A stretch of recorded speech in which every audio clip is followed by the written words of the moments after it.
Powermaster Optimus Prime is a big one for me, as it's a toy that I cherished as a child.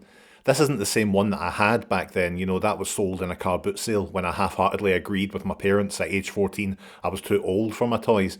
I dare say this version is better than the one I had, but still it takes me back. And I've got to say, if you're in that position right now and you believe that it's fine, but know this, if you don't believe that you're too old for toys and that you want to keep a hold of the things that make you happy, fucking absolutely do that. You just don't want to end up like me, approaching 40 and repurchasing your childhood for the next 40. So this is the 2003 commemorative Series 2 Powermaster Prime that they released to entice rubes like me to try and recapture their youth. So it's not exactly the same, there's some added chrome parts, there's die-cast parts, and for some reason it's famous for having shorter smokestacks, but it adds up just enough premium feeling changes to trick your adult mind into thinking it was always this way. You deserve this. Anyway, this guy is good. The vehicle mode is right on that line between contemporary and futuristic. The cab transforms and we have a little Optimus Prime himself. So what can he do? Absolutely nothing except look a little bit sheepish. But then there's an energy there.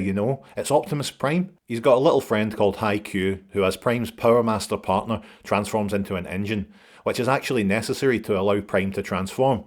Unless you lose him and then you've just got to hold in the grill with your thumb or stupidly force it like I did as a boisterous little butterball. The trailer turns into a base, and it's one of those bases that requires the old favourite, the suspension of disbelief. But I remember getting so much out of this as a kid, poring over all those stickers, looking at all the mechanisms and imagining what made the whole thing work. You can also do this if you want. The main event though is the combined mode. You fold up Optimus like he's auditioning to play animated Blur and you slot him into the trailer. Pop on the head that you clumsily store in the back of the trailer and wowee, that looks good. It's about as posable as the smaller Prime, but his stature, that stature. It's a good stature. I'd call him Margaret stature, but I don't want to actively hate Optimus Prime.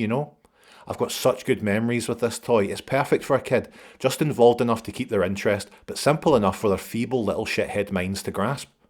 In fact, I remember when I lost the larger head down a drain, possibly the worst moment of my life up until that point, and I was in the boys' brigade, but my mum wrote to Hasbro who sent us a new one in an otherwise empty, unmarked envelope.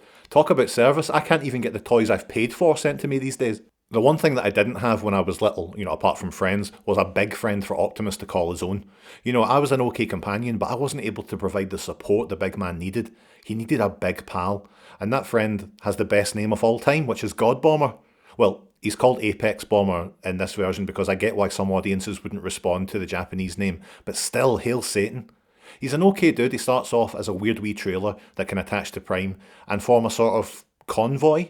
Anyway, he's nice and shiny, and he splits up and he reforms into a robot, and isn't that really all you need in life? He's not what you'd call particularly engaging, and he feels about as empty as my yearly weight loss and exercise resolutions, but finally, Prime has a big pal. And it's cool to be finally able to see the ultimate version of Powermaster Optimus Prime, because Apex Bomber becomes Apex Armour for the big shit. Bam, and instantly Prime gets a nice shiny bra, some badass wings, a fuck off shoulder mounted bazooka, and platform shoes that do wonders for his self-esteem. As something to play with, it's like playing with a painted loaf. But, just as a thing to behold, it's a thing to admire and something to aspire to. This is a top 3 Optimus for me, in a collection where I have over 30. I mess around with them a lot, and it brings me right back to those days where I just didn't care about whether I was too old to enjoy something that I loved.